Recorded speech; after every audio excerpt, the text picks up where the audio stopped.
O grito atravessou a sala e ficou ecoando dentro de mim como se a casa tivesse virado uma caixa vazia. Pague ou saia desta casa. A escolha é sua. Eu estava com a sacola de pão na mão, ainda sentindo o calor do papel. Eu olhei para o rosto do meu próprio filho e, por um segundo, não o reconheci. Era o mesmo nariz, o mesmo queixo, mas o olhar tinha virado cobrança fria, como se eu fosse uma conta atrasada. Se você está ouvindo a Afonso Story agora, comenta de que cidade do Brasil você me acompanha, e fica comigo até o fim, porque o que eu descobri depois desse grito não foi só ingratidão.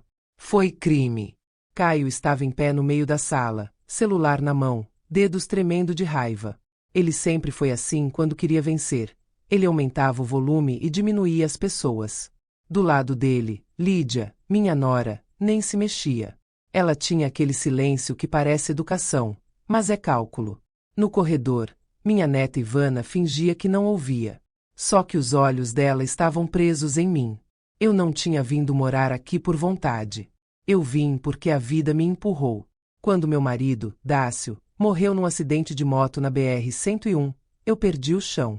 Eu fazia quentinha perto do terminal integrado de Cajueiro Seco e pagava o que dava, até o aluguel apertar de vez. Caio apareceu com voz mansa. Vem pra cá, mãe, eu cuido da senhora. Eu quis acreditar. Nos primeiros meses, eu me esforcei para não ser peso. Eu acordava cedo, limpava a casa, fazia comida, separava a roupa. Caio saía para o trabalho num depósito de material de construção em Recife. Lídia dizia que fazia consultoria, mas vivia no celular, rindo baixo, falando como quem combina coisa. Ivana ia e voltava da escola em Candeias. Eu tentava ser invisível.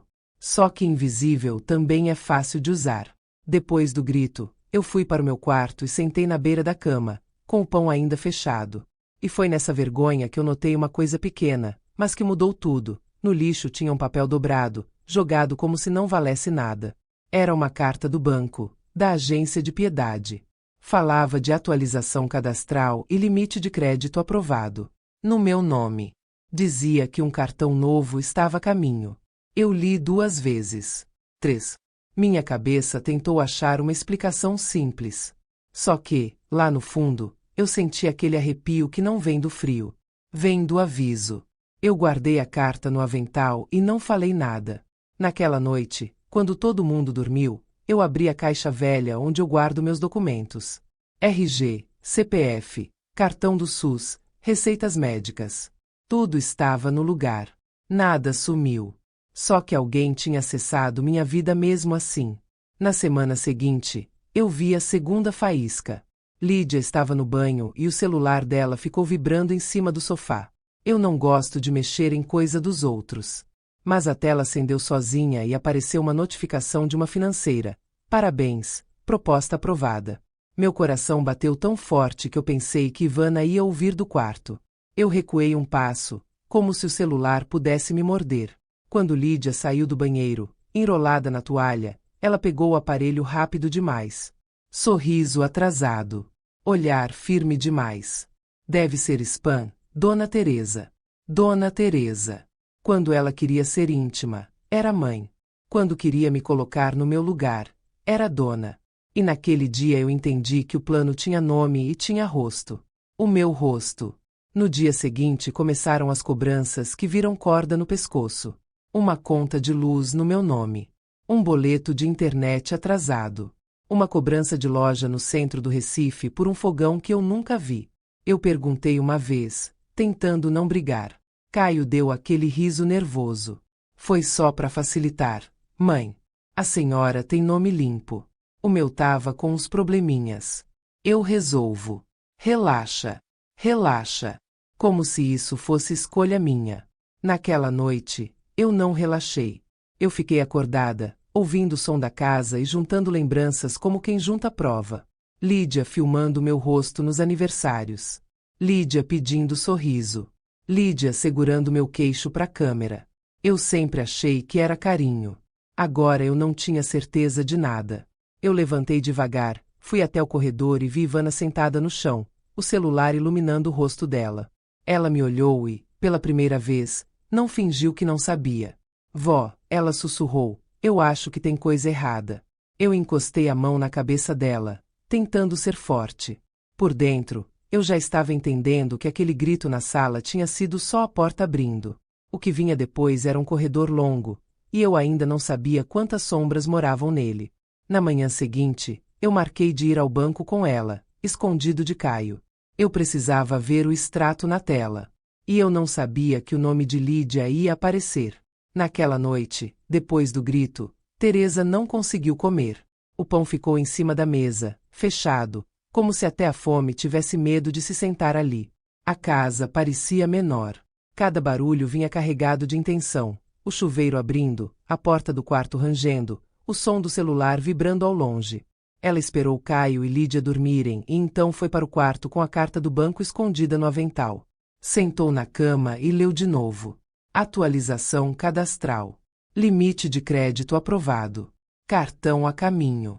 No nome dela. Teresa mal sabia usar o próprio celular. Não fazia sentido.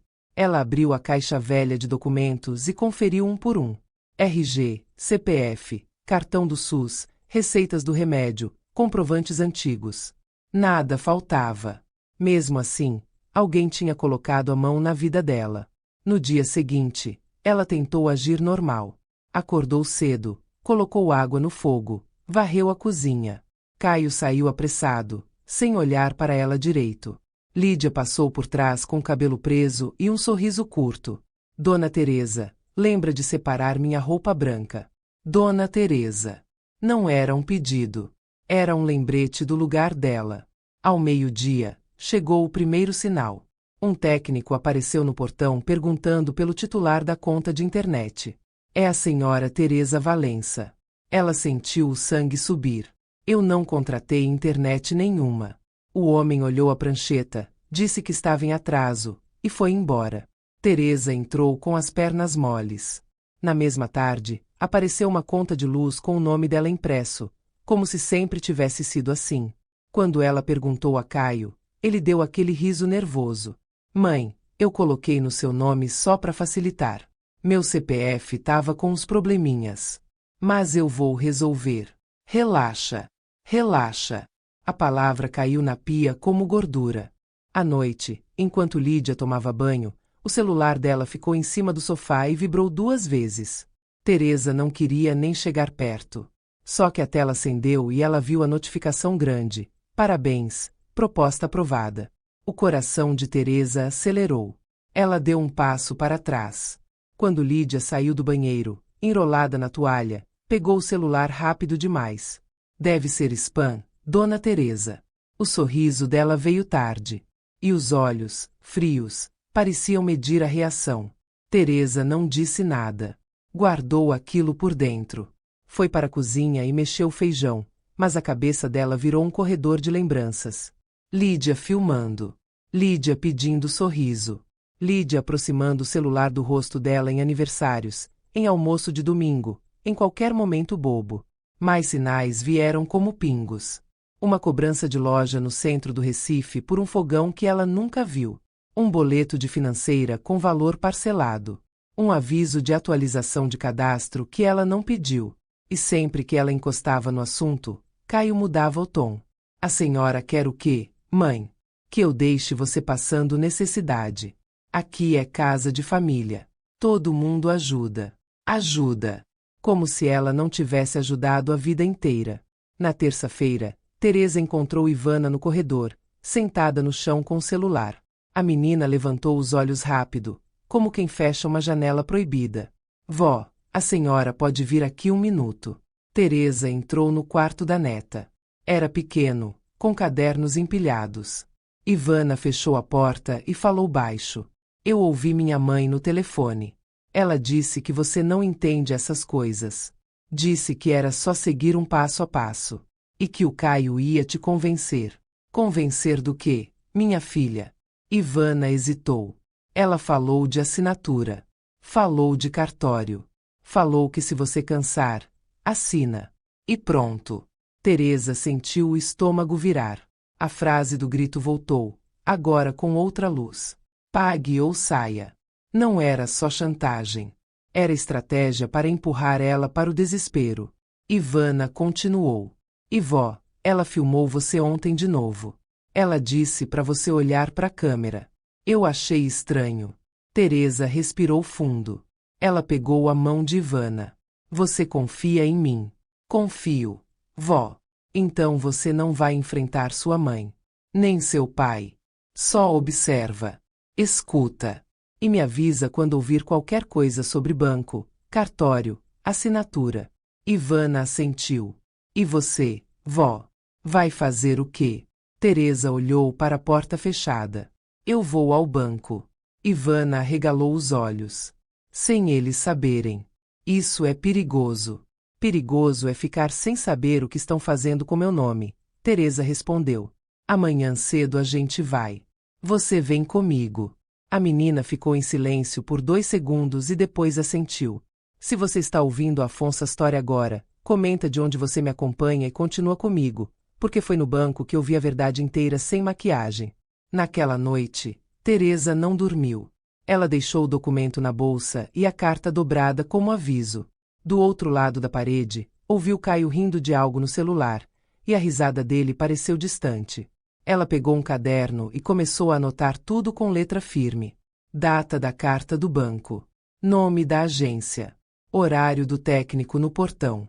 Número do boleto da financeira. A cobrança do fogão.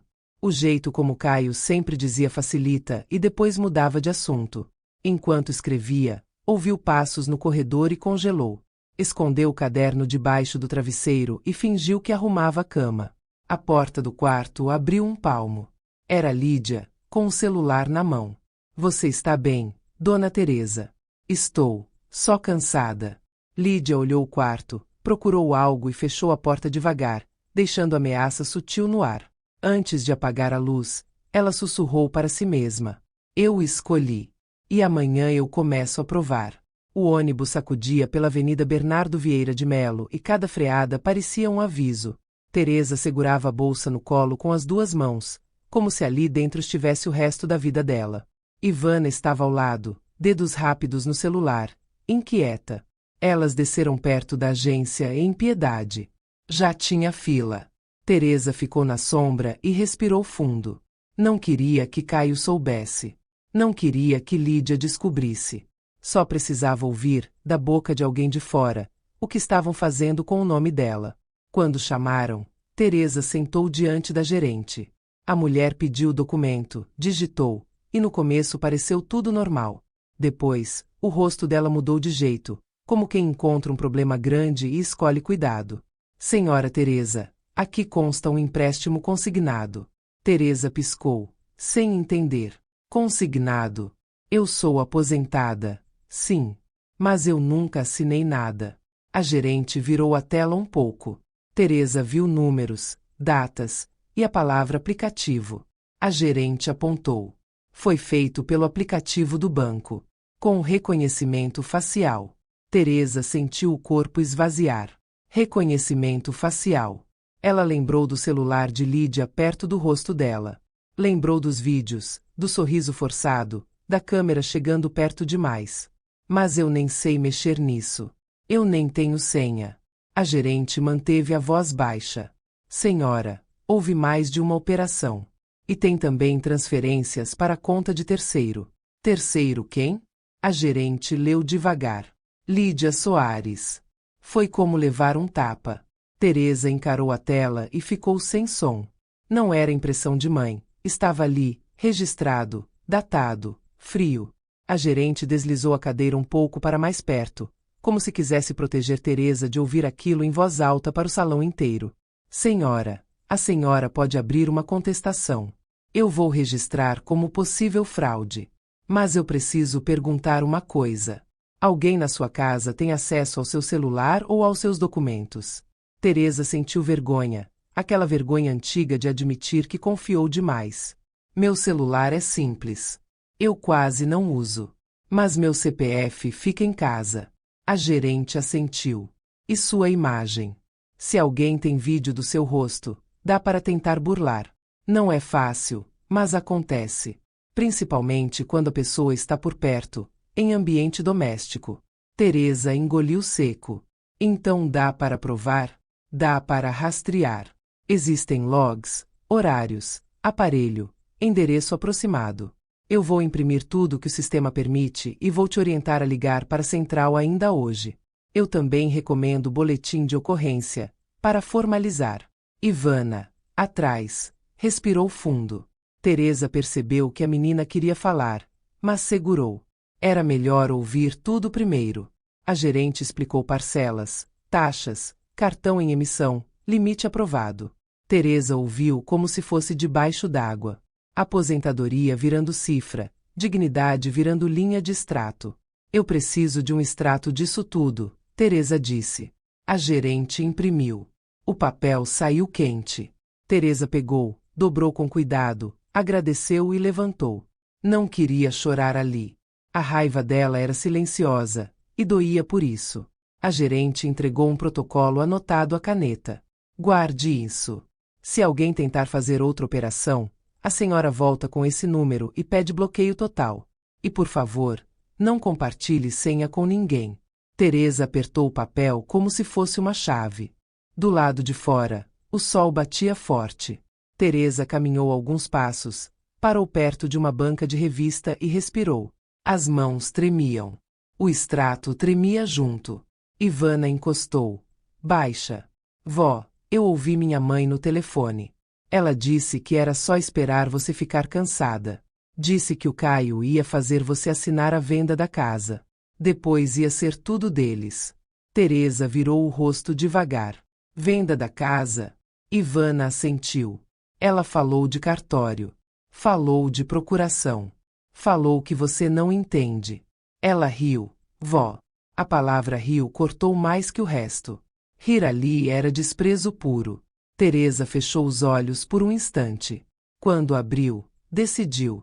Não voltaria para casa fingindo. Voltaria observando. Falaria menos. Anotaria mais. E escolheria as pessoas certas para ouvir. E naquele momento ela parou de pedir permissão. Ela puxou Ivana pelo braço com carinho. Você não fala nada hoje. Se perguntarem, a gente foi comprar remédio. Na volta, Teresa abriu o caderno dentro da bolsa e escreveu sem parar, datas, valores, nome da agência, nome da conta. Ivana olhou e sussurrou que tinha visto a mãe apagando notificações no celular, como quem apaga pegadas. Teresa não comentou. Só escreveu mais uma linha, grande, provar, bloquear, sobreviver. No ônibus de volta, o celular de Teresa vibrou. Onde vocês estão? Caio escreveu. Ela respondeu curto. Na rua. Logo depois veio outra. Minha mulher falou que você mexeu em papel do banco. Não inventa coisa, mãe. Teresa guardou o celular. Olhou para Ivana e viu a menina tensa, como se a casa fosse um lugar com câmera. Quando chegaram em Jaboatão, Lídia apareceu na cozinha, sorriso fino. E aí, Dona Teresa? Resolveu a sua curiosidade? Caio entrou na sala, peito pronto para o ataque. A senhora foi no banco escondido, foi? Eu fui entender o que estão fazendo com meu nome. Caio deu um passo para frente. Meu nome está com problema, sim. E daí? A senhora preferia me ver na rua? Teresa não respondeu com grito. Respondeu com prova. Colocou o extrato na mesa e empurrou na direção dele. Eu prefiro não ser roubada. O silêncio que veio depois não foi paz. Foi máscara sendo ajustada. Lídia pegou o papel e leu rápido.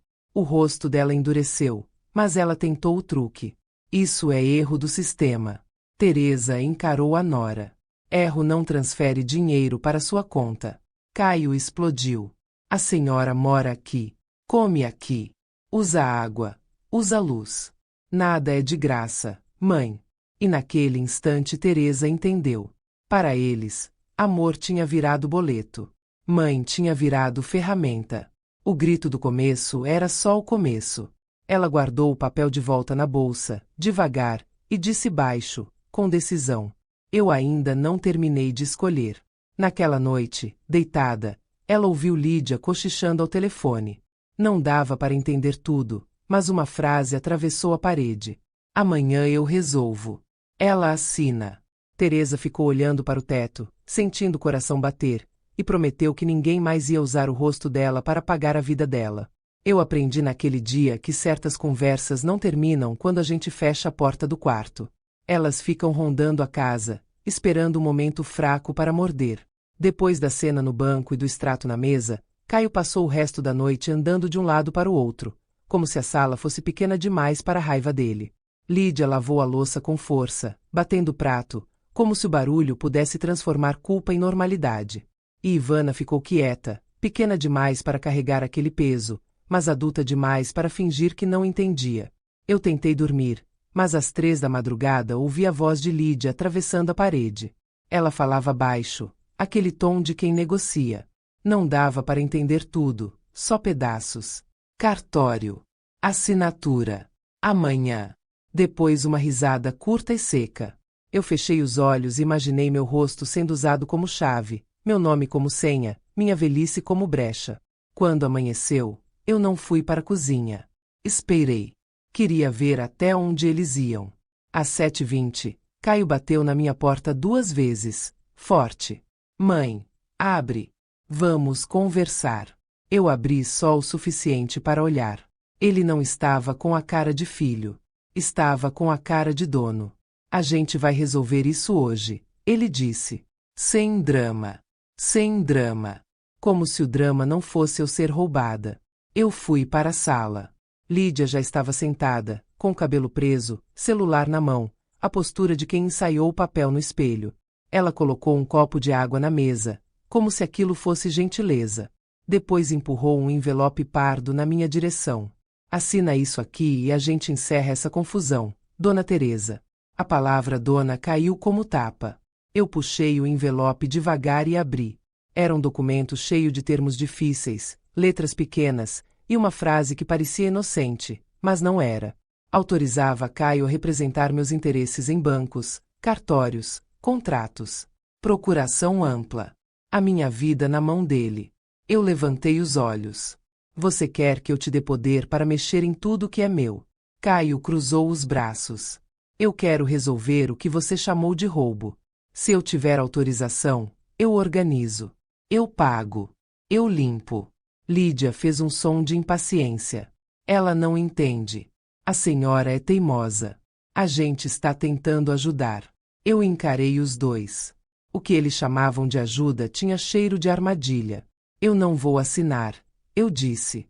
Caio bateu a mão na mesa. Então pronto. Você escolhe. Pague ou saia. A escolha é sua. Aqui ninguém é sustentado. Eu senti um calor no rosto. Não era vergonha. Era indignação. A mesma casa que eu lavava, a mesma comida que eu fazia, a mesma neta que eu ajudava a criar. Sustento, para ele, era dinheiro. O resto era invisível. Lídia inclinou o corpo para frente, voz macia, falsa. Dona Teresa, a senhora está velha. Está cansada. A senhora não dá conta de burocracia. Assina e pronto. Depois a gente conversa com calma. Velha. Cansada. Como se meu cansaço fosse argumento contra minha autonomia. Eu respirei e decidi não gritar. Grito é o idioma deles. Eu precisava falar no meu idioma, o da firmeza. Eu fui ao banco. Eu vi o consignado. Eu vi a transferência para sua conta. Isso não é confusão. Isso é fraude. Lídia fingiu surpresa, mas o olhar dela piscou rápido, um reflexo de medo. Fraude é acusação séria, ela disse. Você tem prova? Eu tirei o papel dobrado da bolsa e coloquei na mesa. Aqui. Com data. Com valor. Com seu nome. Caio pegou o papel e amassou na mão, como se pudesse apagar aquilo com força. Isso é família. É coisa de casa. Você vai chamar polícia para o próprio filho? Ele jogou a pergunta como chantagem emocional. Eu senti a dor antiga, aquela vontade de proteger, de aliviar, de fazer de conta. Só que naquele momento eu vi o filho que eu tinha e o homem que ele escolheu virar. E vi a Nora ao lado, guiando, empurrando. Se você está ouvindo a Afonso Astori, me diz nos comentários se família tem direito de te destruir só porque tem teu sangue. Eu queria ter ouvido essa resposta antes. Caio deu um passo e apontou para a porta. Então sai. Vai embora hoje. Leva suas coisas e some. Ivana apareceu no corredor, olhos arregalados. Pai, para! Lídia levantou também, rápida, e segurou o braço da menina. Não se mete, Ivana. A neta olhou para mim pedindo socorro. Eu senti uma pontada. Eu podia sair, mas ela ficaria ali com eles. Eu precisava pensar com a cabeça, não só com o coração. Eu coloquei o papel de volta na bolsa, com calma. Eu vou sair, eu disse. Mas eu não vou assinar nada. E eu não vou deixar vocês usarem meu nome de novo. Caio riu, um riso sem graça. Vai fazer o quê? Você nem sabe mexer em celular. Eu encarei. Eu sei mexer em dignidade. Lídia soltou a menina e cruzou os braços. Então vai. Só não esquece que aqui você não pisa mais. Eu olhei para a casa, para os azulejos, para a mesa marcada, para o sofá velho. E entendi que o teto não era prisão. A prisão era a ideia de que eu precisava aceitar humilhação para ter família. Eu fui para o quarto, peguei uma bolsa pequena e coloquei o essencial. Documentos, remédios, o caderno de anotações, a carta do banco, o extrato. Eu vi minhas mãos firmes, mesmo tremendo por dentro. Ivana entrou atrás de mim, fechou a porta e sussurrou. Vó, eu posso ir com você? Eu abracei a menina e senti o corpo dela tremer. Você não vai. Você vai ficar e observar. Eu preciso que você me ajude de um jeito que eles não vão perceber. Ela mordeu o lábio. Eu tenho medo. Eu também tenho, eu disse. Mas medo não é motivo para entregar a vida. Na sala, Caio já tinha aberto a porta como se expulsasse um estranho. Eu passei por ele sem olhar para o rosto. Lídia estava encostada na parede, celular na mão, pronta para filmar minha saída, pronta para transformar minha dor em vitória. Eu parei no batente, respirei e falei baixo, para que só eles ouvissem. Eu escolhi. E vocês vão pagar. No portão, ouvi Caio xingar, e Lídia rir, como se fosse troféu. E eu saí sem correr, sem chorar na frente deles, como quem acende a luz e sabe que a sombra vai se revelar sozinha. Eu desci do ônibus no centro do Recife com a sensação de que todo mundo podia ler o que estava acontecendo comigo. A Avenida Guararapes estava barulhenta, vendedores chamando, moto passando perto, gente apressada atravessando sem olhar. Eu puxei a bolsa para mais perto do corpo, como se aquilo pudesse proteger meu nome, meu rosto e minha aposentadoria. Eu não tinha para onde ir de verdade. Na noite anterior eu dormi na casa de uma conhecida do terminal integrado, uma senhora que vende café e que sempre me tratou com respeito. O sofá era curto e duro, mas ali ninguém me chamava de peso. Mesmo assim, eu acordei cedo, com uma decisão simples. Antes de qualquer briga, antes de qualquer lágrima, eu precisava impedir a assinatura, porque eu já tinha entendido o truque. Eles não queriam só meu dinheiro. Eles queriam controle. Eles queriam um papel que transformasse chantagem em documento. Eu caminhei até o cartório indicado por Ivana, perto de uma esquina movimentada. A porta de vidro abria e fechava o tempo todo, engolindo gente com pasta, gente com cara de pressa, gente com cara de dívida. Eu peguei uma senha e sentei, sentindo suor nas mãos. Cada número chamado parecia um relógio andando. Quando chegou a minha vez, eu sentei diante de um atendente jovem, olhos cansados, voz automática. Eu falei que meu filho estava tentando fazer uma procuração, que eu não tinha assinado nada, que eu tinha medo de estarem usando meu nome. No começo, ele respondeu como se fosse uma dúvida comum, dessas que aparecem todo dia. Ele pediu meu RG e meu CPF. Digitou. Parou. Digitou de novo. O jeito da coluna dele mudou. A senhora tem um processo de procuração em andamento, ele disse. Eu senti o frio subir pela nuca. Em andamento como?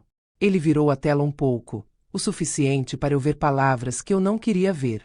Procuração. Representação. Testemunhas. Agendamento. Mas eu não abri isso. Eu nem sabia que isso existia. O atendente respirou, olhou para os lados como quem escolhe cuidado. Ainda não está concluído. Ainda precisa de confirmação. Mas já existe tentativa registrada. E consta aqui que a senhora seria representada por um familiar. Ele não disse o nome, mas eu já sabia. Eu engoli em seco. Por um segundo eu pensei em levantar e gritar que aquilo era roubo. Só que eu não podia dar espetáculo. Eu precisava de orientação e rastro. O que eu faço para impedir? O atendente explicou com frases curtas, do jeito que gente de balcão aprende. Ele disse que eu deveria registrar uma manifestação formal de que não autorizava procuração alguma, que poderia pedir bloqueio de assinatura em determinados atos, que seria recomendável procurar um advogado. Disse também que, se houvesse tentativa de reconhecimento por biometria, eu deveria reforçar minha assinatura e meus dados, porque certas fraudes usam pressa e confusão. Pressa. Era isso. Eu pedi que ele imprimisse qualquer registro que pudesse. Ele disse que não podia imprimir tudo, mas anotou o número do protocolo e me entregou um papel com carimbo. Eu segurei aquele papel como quem segura uma boia. Quando saí do cartório, o ar parecia mais pesado. Eu sentei num banco do lado de fora, observando carros, gente, e tentando pensar sem cair. Minha cabeça repetia a frase de Ivana, esperando a senhora ficar cansada. Cansar a pessoa é o método. A assinatura é o golpe. Eu abri meu caderno e comecei a escrever mais uma vez, como se escrever fosse amarrar as coisas no lugar. Horário de chegada. Nome do cartório. Protocolo. Palavra testemunhas. Palavra agendamento. Eu escrevi também a sensação de ser observada. Porque eu estava. Do outro lado da rua, um homem encostado numa parede parecia olhar para mim sem disfarçar. Ele não tinha cara de atendente nem de cliente. Ele tinha cara de quem espera. Quando eu levantei, ele fingiu que mexia no celular. Quando eu andei, ele andou também. Não colado, mas perto o suficiente para me lembrar que eu não estava lidando só com filho e nora. Eu virei numa rua mais cheia, entrei numa farmácia, esperei. Olhei pelo vidro. Ele ficou do lado de fora, fingindo que procurava algo no bolso. Meu coração bateu na garganta. Eu não sabia se era paranoia, mas também não podia apostar minha segurança na dúvida. Eu saí pela porta lateral e caminhei rápido até uma lanchonete pequena. Pedi um café que eu nem consegui beber. Minutos depois, meu celular vibrou. Era Caio. Onde você tá? Eu não respondi. Deixei o celular virando pedra na mão. Logo veio outra mensagem. Se você não voltar hoje, eu troco a fechadura. Você tá me entendendo? Eu fechei os olhos. O golpe dele agora era me empurrar para o desespero. Se eu voltasse, eles fariam eu assinar. Se eu ficasse na rua, eu quebraria por cansaço. Era uma armadilha com duas portas. Eu respirei devagar e escrevi mais uma linha no caderno. Ameaça de fechadura. Data. Hora. Porque ameaça também vira prova. Quando levantei para ir embora, o homem da rua já não estava. Isso não me acalmou. Me preocupou mais. Eu caminhei até um ponto de ônibus e fiquei embaixo de uma placa, olhando para os lados. Minha bolsa parecia mais pesada do que antes. Eu pensei em ligar para alguém, mas quem? A maioria das pessoas ou dá conselho vazio ou acha que mãe tem que aguentar tudo. Eu lembrei de Dácio, do jeito como ele dizia que papel é arma quando cai na mão errada. Na minha bolsa eu carregava pasta amarelada, aquela prova de que existia um terreno em Itamaracá e uma vida possível fora daquele inferno. Eu não queria fugir para sempre. Eu queria sair para respirar e voltar com a verdade na mão, sem pedir desculpas para ninguém. Foi então que o telefone tocou de verdade, número desconhecido, DDD estranho. Eu quase não atendi. Quase deixei passar. Mas alguma coisa em mim disse que aquela ligação era uma porta que eu precisava abrir. Alô, eu falei.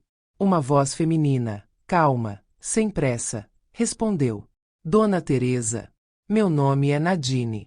Uma amiga do terminal integrado me passou seu contato. Disseram que a senhora está lidando com fraude bancária. Se for reconhecimento facial, eu posso ajudar. Isso deixa rastro. Eu atendi com o coração na mão. Alô. Do outro lado, a voz era firme e calma, como quem já viu muita gente chegar no limite e ainda assim precisar pensar. Dona Teresa. Meu nome é Nadine. Uma amiga do terminal integrado me passou seu contato.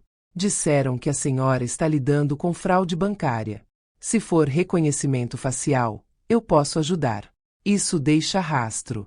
Eu sentei num banco do ponto, sentindo as pernas falharem. É isso mesmo, eu disse. Foi consignado, Foi transferência, e tem cartório. Eu não assinei nada. Respira, ela falou. Primeiro, a senhora está segura agora? Eu respondi que sim, mas sem certeza. Nadine pediu para eu ficar em um lugar fechado e movimentado, com câmera, até ela orientar os próximos passos. Entrei numa padaria e sentei perto do balcão. Agora me escuta, Nadine disse. A senhora vai tratar isso como investigação. Nada de briga por mensagem. Nada de confronto sem prova. Eles querem que a senhora exploda, porque explosão faz a vítima errar. Eu apertei a caneta no caderno. O que eu faço então? Ela foi direta. Primeiro, guardar tudo.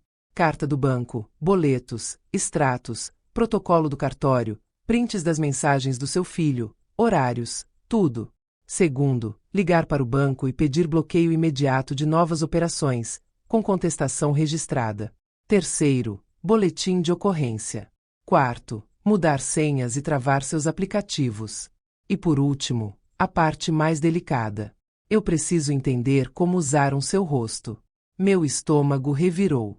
Ela filmava, eu falei. Minha nora filmava meu rosto toda hora. Pedia para eu olhar para a câmera. Isso é comum, Nadine respondeu. Vídeo com boa luz pode ser usado para burlar verificação. Nem sempre funciona, mas quando funciona, vira desastre. A senhora tem acesso a algum desses vídeos? Ou ao aparelho que fez as transações? Eu ri de nervoso. Eu não tenho acesso. Mas minha neta está comigo nisso. Então a neta é sua chave, ela disse. Você precisa de um registro que ligue o aparelho deles às transações. E precisa de prova de intenção, não só do resultado. Porque o resultado eles tentam chamar de engano. Naquele mesmo fim de tarde, eu percebi que não era só sensação. Do outro lado da rua, um homem encostado num poste me observava sem disfarçar. Quando eu levantava, ele mexia no celular. Quando eu sentava, ele fingia olhar o movimento. Eu não tinha prova de que ele era deles, mas a presença dele me empurrava para a cautela. Foi por isso que eu voltei para o terminal e aceitei a ajuda de Dona Glaia, uma mulher de mãos grossas e coração macio. Ela me deu um quarto simples, um colchão limpo, e disse que ali ninguém ia me expulsar no grito. Nadine me pediu para escrever uma lista do que eu pagava quando morava com eles. Água, luz, comida, qualquer ajuda. Ela queria números, porque números fazem o abuso ficar visível. Eu comecei a anotar e parecia que eu somava anos de silêncio. E sobre o cartório, ela perguntou. Você tem o protocolo? Tenho. Ótimo. Guarde bem. E não volte para aquela casa sozinha. Onde você vai dormir hoje? Eu disse que podia ficar com a senhora do terminal. Nadine pediu para eu avisar Ivana de manter a calma. Ela não podia se expor.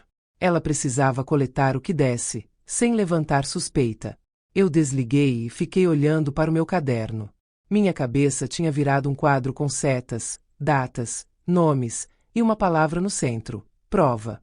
Eu estava com medo, mas agora eu tinha método, aliados e um caderno cheio de fatos.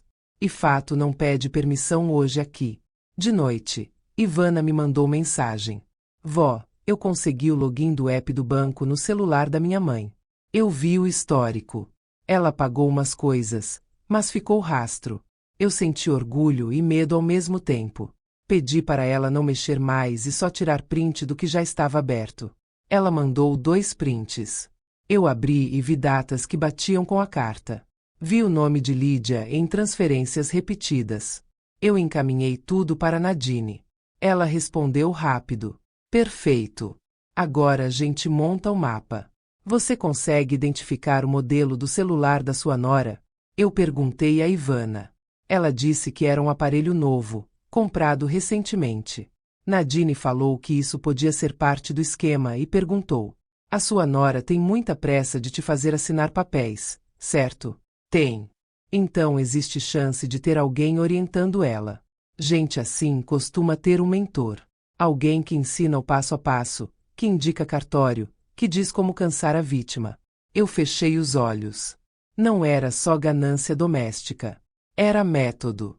No dia seguinte eu liguei para o banco e registrei a contestação com o protocolo da agência. Pedi bloqueio de novas operações e anotei o número de atendimento. Depois fui à delegacia e formalizei o boletim de ocorrência com as datas e os valores. Quando fiz o boletim de ocorrência, eu pedi para registrar também as mensagens de ameaça sobre fechadura e expulsão. A atendente orientou que eu guardasse todos os áudios e prints e que solicitasse ao banco o relatório do aparelho usado. Eu anotei tudo. Se Caio queria me cansar, eu ia cansar ele de prova. Na volta, recebi um áudio de Caio. Mãe, para com isso. Você tá destruindo a família. Você tá fazendo a gente passar vergonha. Eu ouvi até o fim e salvei. No meio do áudio ele deixou escapar. A gente só queria resolver do nosso jeito. Eu mandei para Nadine. Isso é bom, ela respondeu. Ele admite controle. Agora falta a última peça. O motivo. No fim da tarde, Ivana mandou outra mensagem. Vó, eu ouvi minha mãe falando com alguém. Ela falou, manda o contato do cartório de novo. E falou de porcentagem. Porcentagem. Eu senti a garganta fechar e escrevi para Nadine. Ela ligou. Tá vendo? Isso não é acidente. É divisão. Sua nora não está sozinha. Agora você precisa de um advogado, alguém que transforme isso em ação e proteção. Eu conheço um em Olinda, perto do Largo do Amparo. Ele é discreto e tem paciência. Eu anotei o nome. Silvério. Nadine falou a frase que virou meu chão. Quem usa pressa como arma, tem medo da luz. A gente vai acender essa luz, Dona Teresa. Mas você tem que aguentar mais um pouco sem voltar para a gaiola. Eu desliguei e chorei quieta. Não pela casa. Pelo filho que eu achava que existia. Depois eu enxuguei o rosto, abri a pasta amarelada de Dácio e passei o dedo no recibo do terreno em Itamaracá. Não era fuga. Era destino. E eu senti um pedaço de esperança voltar, pequeno, mas teimoso, do jeito que eu sempre fui. Antes de dormir, eu escrevi no caderno a decisão do dia. Sem contato. Sem assinatura. Só prova. Eu cheguei em Olinda antes do meio-dia, com o sol batendo forte e o peito apertado como se eu estivesse indo confessar um pecado que não foi meu. O Largo do Amparo estava cheio de movimento, gente entrando e saindo de lojas, turista tirando foto, e eu ali, com uma bolsa simples e uma pasta amarelada que parecia pesar mais que meu corpo. O escritório de Silvério ficava numa rua estreita, acima de uma padaria. Subi a escada devagar, ouvindo meu coração mais alto do que os passos. Quando bati, ele abriu a porta com calma. Era um homem de barba bem feita, camisa clara, olhar atento de quem não se impressiona fácil. Dona Teresa, pode entrar. Nadine me avisou. Eu sentei numa cadeira de madeira e coloquei tudo em cima da mesa, como quem derruba um monte de pedras para ver qual corta mais. Carta do banco, extrato, protocolo do cartório, prints que Ivana tinha conseguido, o número do atendimento do banco, o boletim de ocorrência. Silvério não me apressou. Ele só foi organizando com os dedos, alinhando papéis, fazendo silêncio do tipo que deixa a gente respirar. Me conte do começo, ele pediu, mas sem enfeite. Do jeito que aconteceu. Eu falei do grito de Caio, do envelope pardo, do jeito como Lídia filmava meu rosto, das contas no meu nome, do consignado, da transferência para a conta dela. Falei da ameaça de trocar fechadura. Falei do homem me olhando na rua. Quando terminei, minha garganta estava seca, mas minha cabeça estava mais clara. Silvério fez uma pergunta simples. A senhora assinou qualquer coisa? Não. E a senhora emprestou documento, senha, biometria? Nunca. Ele assentiu. Então temos dois caminhos. Um é emocional e perigoso, que é a senhora tentar convencer seu filho. O outro é jurídico e seguro, que é a senhora se proteger e responsabilizar quem fez. Eu ouvi a palavra responsabilizar como se fosse um som proibido. Mãe costuma ter medo dessa palavra. A gente aprende que proteger filho é sempre a saída. Só que eu já tinha passado do ponto da proteção. Eles estavam usando meu nome como ferramenta.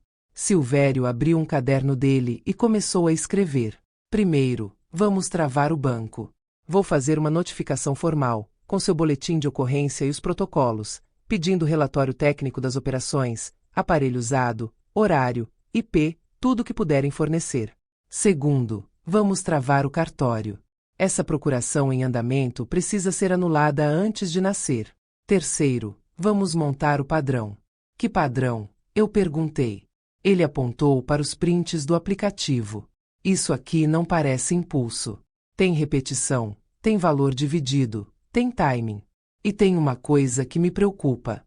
Sua nora recebeu dinheiro, mas eu aposto que não ficou com tudo. Quem ensina alguém a fazer isso costuma cobrar porcentagem. Eu senti um gelo. Ivana ouviu ela falando em porcentagem. Silvério levantou os olhos. Sério? Então não é só família em crise. Pode ser rede.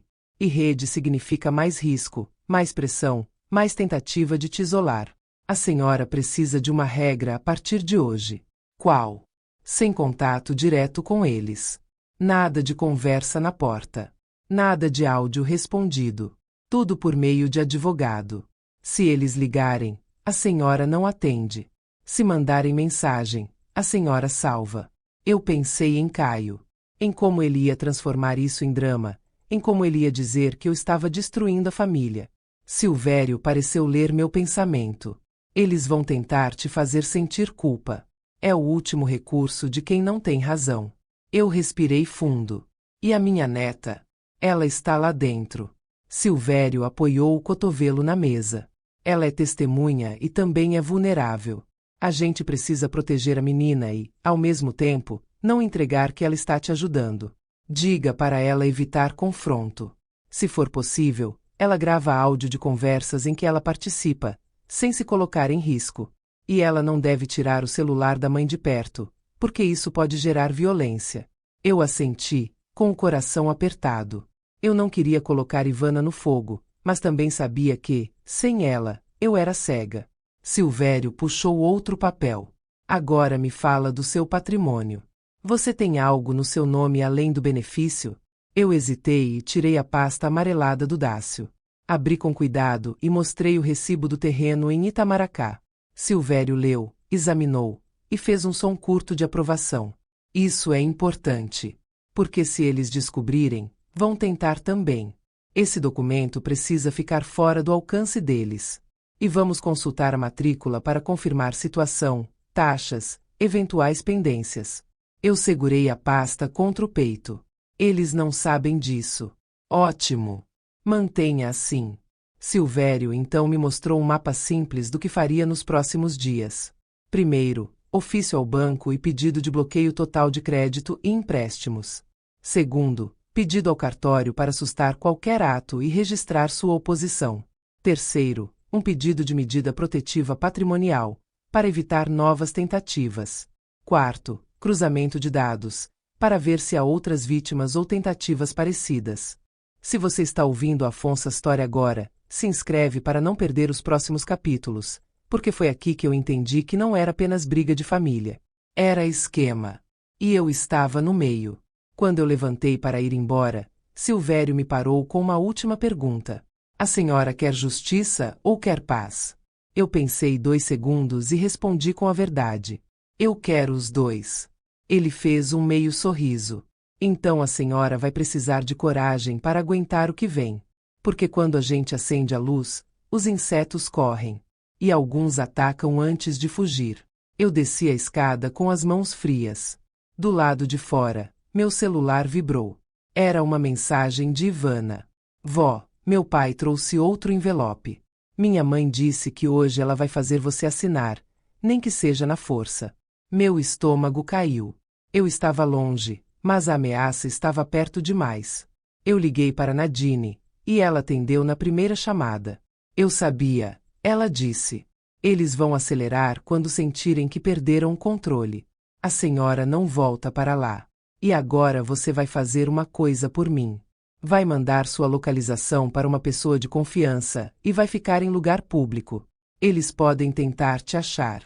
Eu olhei ao redor, o largo cheio, mas eu me senti sozinha por um segundo. Depois eu endireitei as costas. Eu tinha um advogado. Eu tinha uma perita.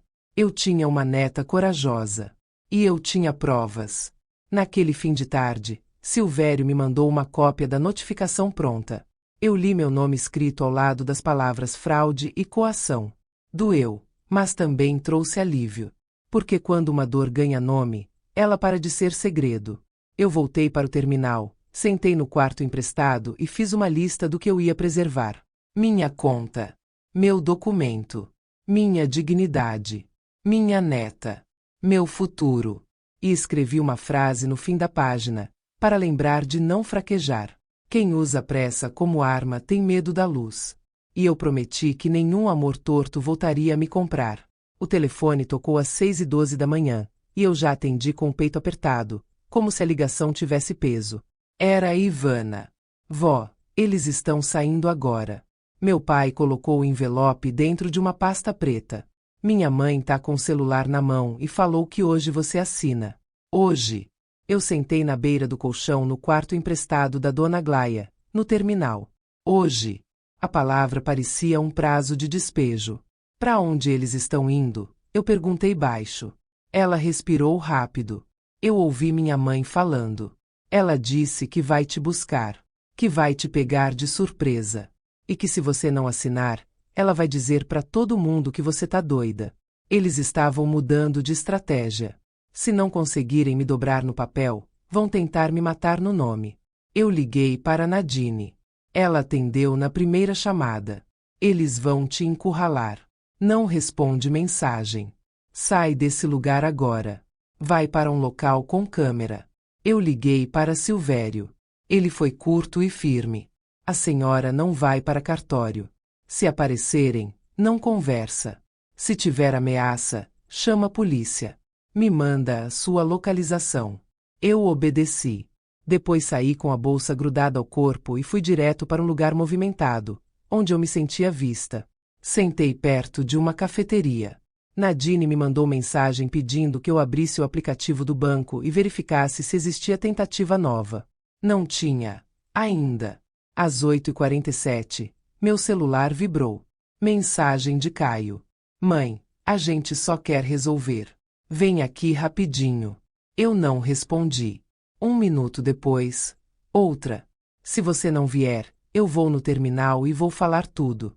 Vou dizer que você tá inventando história. Eu salvei e encaminhei para Silvério e Nadine. Às 9h10, tocou de novo. Eu não atendi.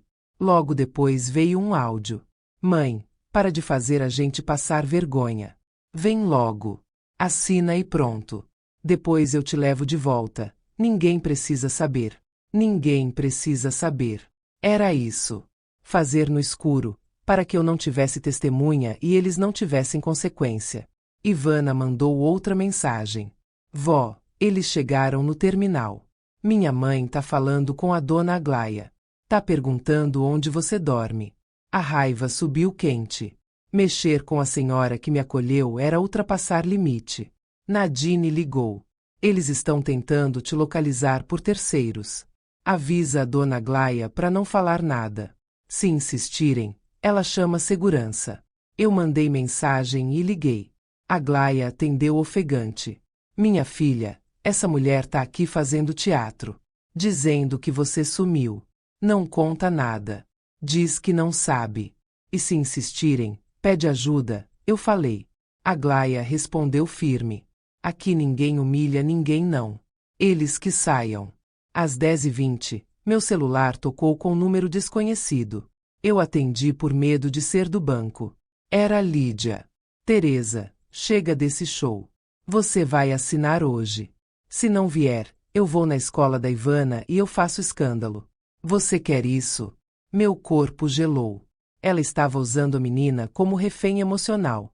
Eu controlei a voz. Você não encosta na minha neta. Ela riu. Então vem. Eu desliguei e mandei tudo para Silvério. Ele me ligou em seguida. Isso é ameaça. Anota horário e guarda. Agora você vai registrar isso. Em lugar oficial. Hoje. Eu fui.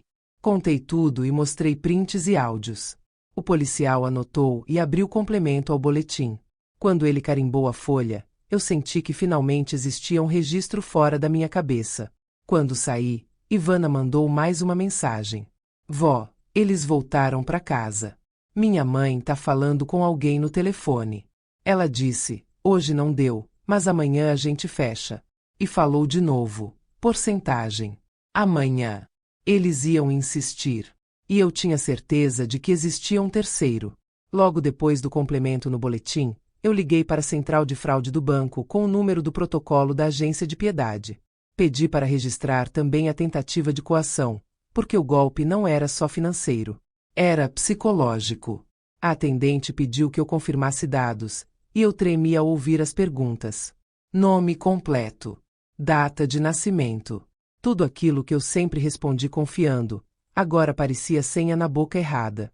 Ela disse que o setor técnico podia identificar o aparelho usado nas operações e que o banco iria bloquear qualquer novo empréstimo no meu CPF até o fim da apuração.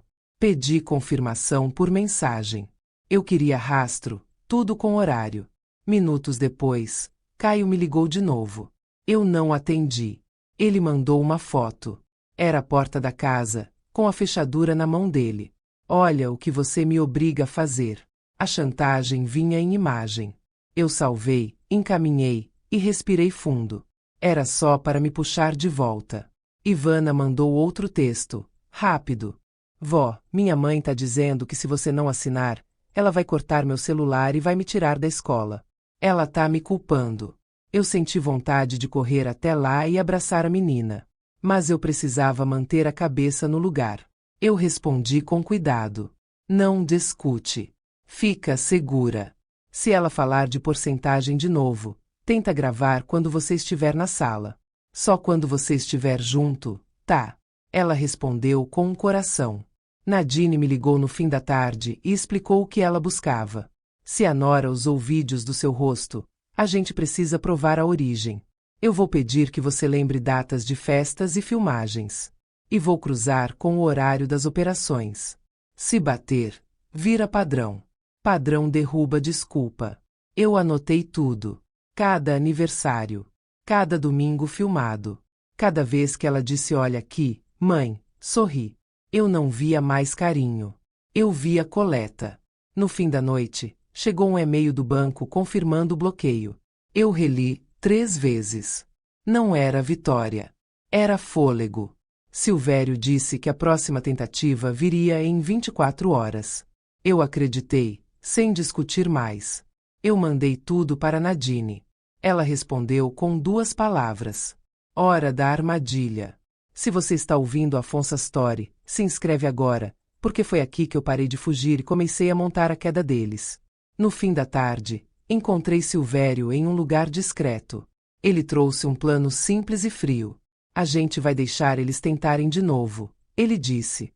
Mas com testemunha, com registro e prova técnica. Nadine vai rastrear o aparelho.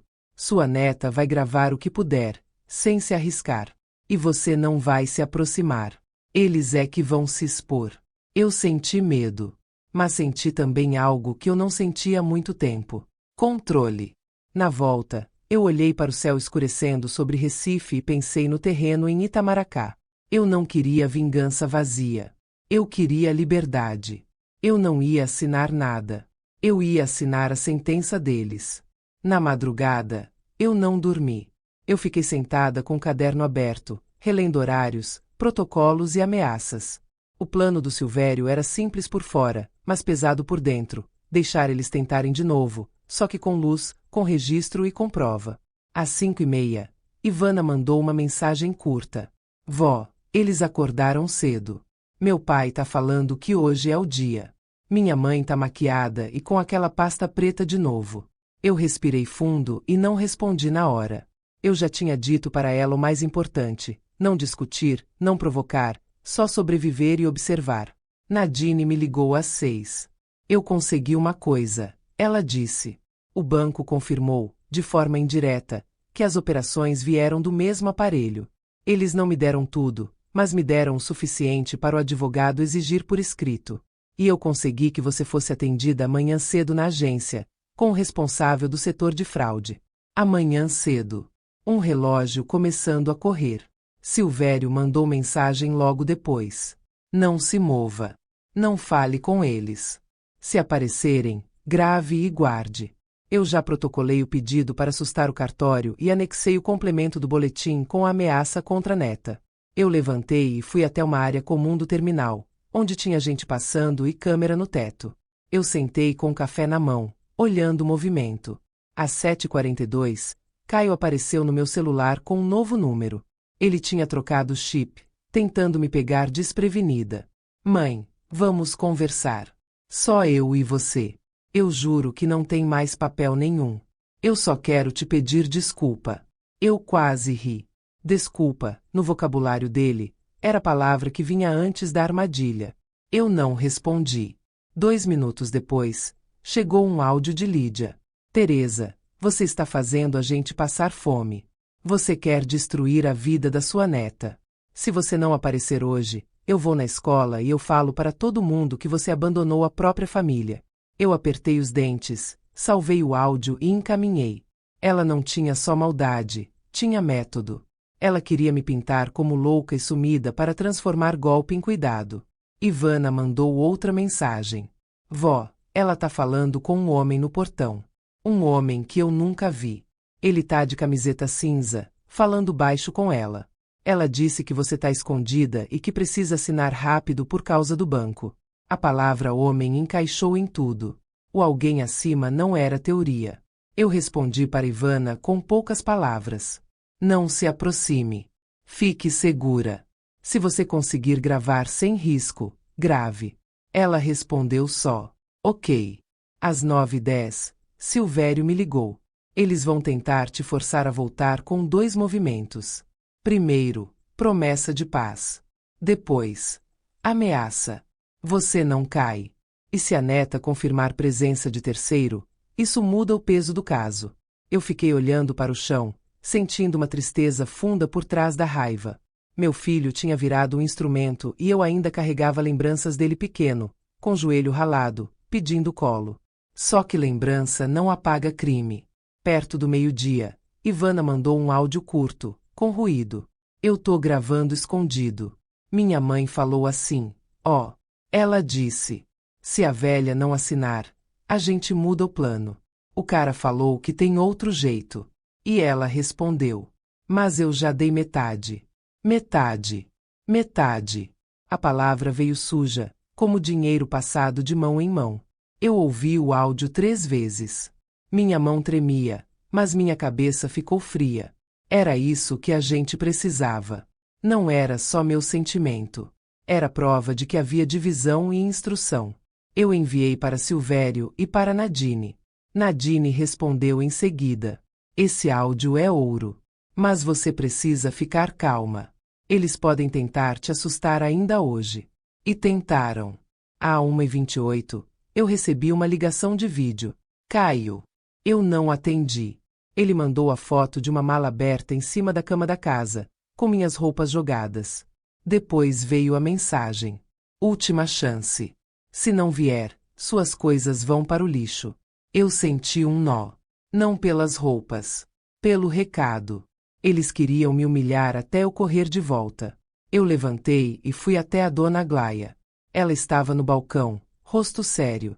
Eles vieram aqui de novo, ela disse. O rapaz e a mulher. Falaram que você tá doente da cabeça. Perguntaram se você mexe com banco. Eu mandei sair. Eu agradeci e pedi que ela não falasse com ninguém. Aglaia colocou a mão no peito. Minha filha, eu não vendo ninguém. E se eles voltarem, eu chamo a segurança. Naquele fim de tarde, Silvério me pediu para ir a um lugar combinado, discreto, para assinar uma procuração específica, só para ele agir no banco e no cartório, nada amplo, nada perigoso. Eu fui com cuidado, com câmera por perto, e assinei com a mão firme. Engraçado como eu não tinha medo de assinar quando eu sabia exatamente o que eu estava assinando. Depois ele me mostrou a linha do tempo montada. Operações bancárias, datas, mensagens de ameaça, tentativa de cartório, presença de terceiro, áudio de porcentagem, tudo alinhado como trilho. Amanhã de manhã, ele disse, eu vou protocolar a denúncia mais completa e pedir medida para impedir contato. E vamos fazer o banco emitir o relatório técnico do aparelho. Se bater com a casa, acabou a desculpa. E se aparecer o nome do terceiro em alguma troca, melhor ainda. Eu perguntei, com a voz baixa. E o Caio? Silvério não respondeu de imediato. Depois falou o que eu já sabia, mas não queria ouvir. Ele escolheu participar. E agora ele vai ter que escolher assumir. Eu voltei para o quarto emprestado e fiquei olhando para o teto. A raiva tinha virado algo mais pesado, uma espécie de luto. Eu não estava só perdendo dinheiro. Eu estava enterrando a ideia de que filho sempre volta. Às 10h15 da noite, Ivana mandou uma última mensagem. Vó, minha mãe tá nervosa. Ela falou que amanhã cedo você vai aparecer, porque ela tem um jeito de te obrigar. Ela disse: se não for por bem, vai ser por vergonha. Eu fechei os olhos. Amanhã cedo era o prazo do confronto final. Eu respondi para Ivana: você fez o que podia. Agora se protege. Se algo sair do controle, você chama a diretora, chama a polícia, chama quem estiver perto. Não fica sozinha. Ela respondeu: eu te amo, vó. Eu fiquei com a tela acesa na mão por um tempo. Depois escrevi no caderno a frase que eu precisava repetir para não fraquejar. Eles queriam minha assinatura. Eu queria a verdade. E eu não ia desistir, mesmo doendo mais do que tudo. E na manhã seguinte, a verdade ia ter hora marcada. Eu acordei antes do despertador. Ainda estava escuro, e mesmo assim eu já sentia o dia inteiro me olhando. A frase da véspera martelava na minha cabeça: se não for por bem, vai ser por vergonha. Eu tomei um gole de café e senti a mão tremer. Não de medo de banco, nem de cartório. Medo de encarar que o meu próprio filho tinha escolhido o papel de carrasco. Às 6h40, Nadine me mandou mensagem: leve tudo em 2 pastas. Uma para o banco, outra para a polícia. Silvério mandou logo depois: chegue às 8 em ponto na agência de Piedade. E não vá sozinha. Eu fui com Dona Aglaia, que fez questão de me acompanhar. Ela disse que ninguém enfrenta covardia sozinha. A agência já estava aberta quando entramos. A gerente que me atendeu da primeira vez me reconheceu e me levou para uma cadeira perto do canto. Dona Teresa, o setor de fraude pediu para a senhora aguardar. Eu fiquei olhando as pessoas na fila e pensei como é fácil a gente achar que violência só é tapa e grito. Às vezes violência é um aplicativo. É uma assinatura digital.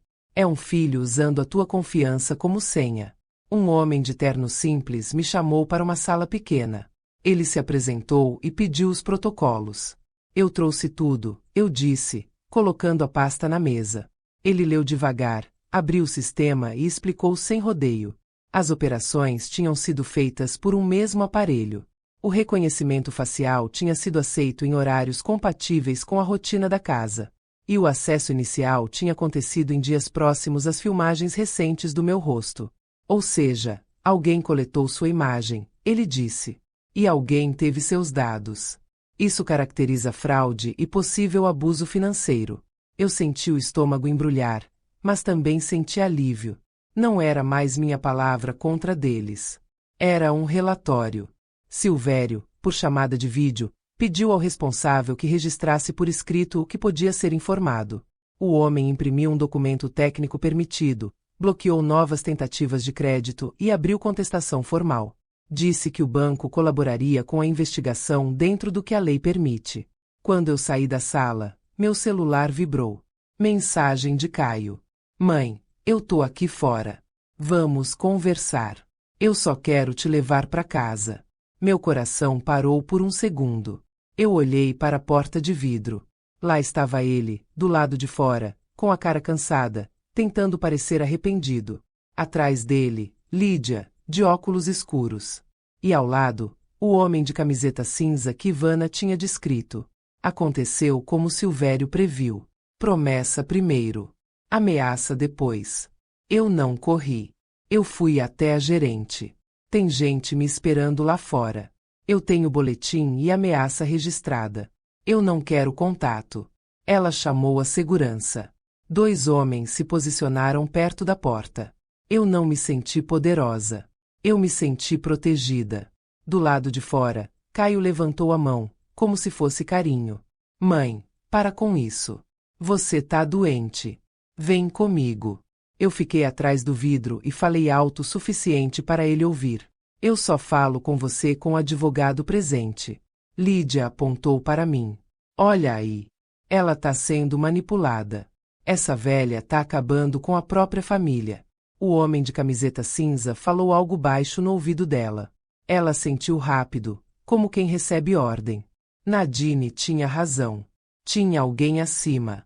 Se você está acompanhando Afonso Astori, se inscreve agora, porque é aqui que a máscara cai e a verdade aparece sem piedade. A segurança pediu para eles se afastarem. Caio insistiu, mas quando viu que eu não daria um passo, mudou o tom. Se você não vier, eu vou mostrar para todo mundo quem você é. Eu levantei o documento do banco, visível atrás do vidro. Mostra. Eu tenho prova. Foi a primeira vez que eu vi medo atravessar o rosto dele.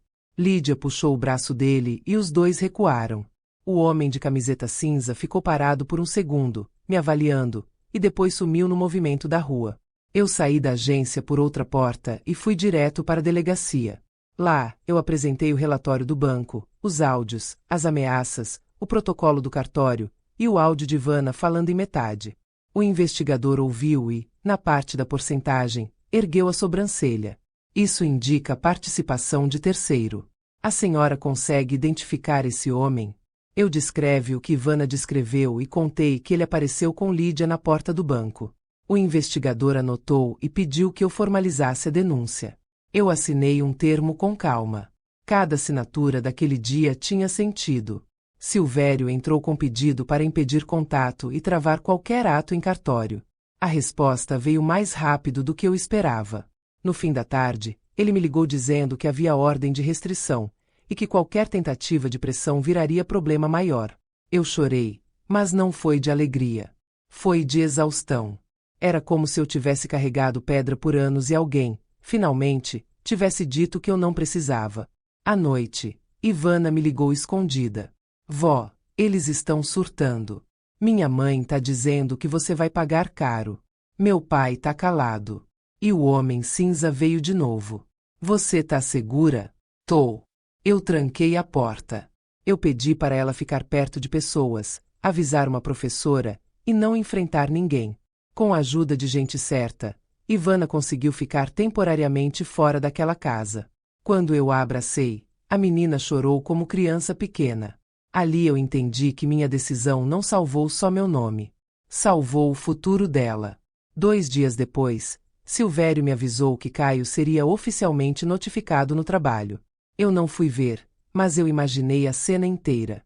Ele no depósito, falando alto, achando que ainda era o dono do jogo.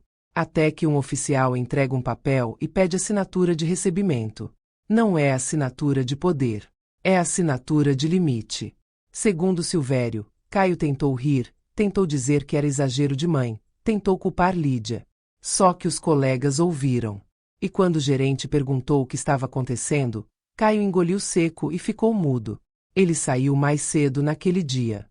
Na mesma tarde, Lídia tentou entrar com um pedido no cartório, como se ainda pudesse acelerar o golpe. O atendente consultou o sistema, viu a assustação e chamou a supervisão. Ela saiu de lá sem papel e sem sorriso, falando ao celular com raiva. Nadine disse que isso é típico. Quando a porta fecha, o golpista tenta outra. Só que agora cada tentativa virava registro. Cada registro virava corda. E corda, 1 hora, aperta. E quando eu soube disso, eu não comemorei. Eu só pensei, justiça não humilha, apenas coloca cada um no lugar. Os dias seguintes vieram cheios de burocracia e prova. Banco pedindo documentos. Cartório confirmando o bloqueio. Nadine cruzando datas e mostrando o padrão das filmagens com as operações. Silvério juntando tudo num dossiê que não deixava espaço para desculpa. E, no meio disso, eu recebendo tentativas de manipulação por números diferentes. Uma manhã, meu celular tocou com um número desconhecido. Eu atendi achando que era o banco. Era Caio, com voz baixa. Mãe, eu só queria pedir perdão. A Lídia me colocou nisso. Eu não sabia que era tão sério. Eu senti a culpa tentando subir como febre. Mas eu lembrei do extrato, do cartório, da mala com minhas roupas. Você sabia que era errado. Você só achou que não ia dar em nada.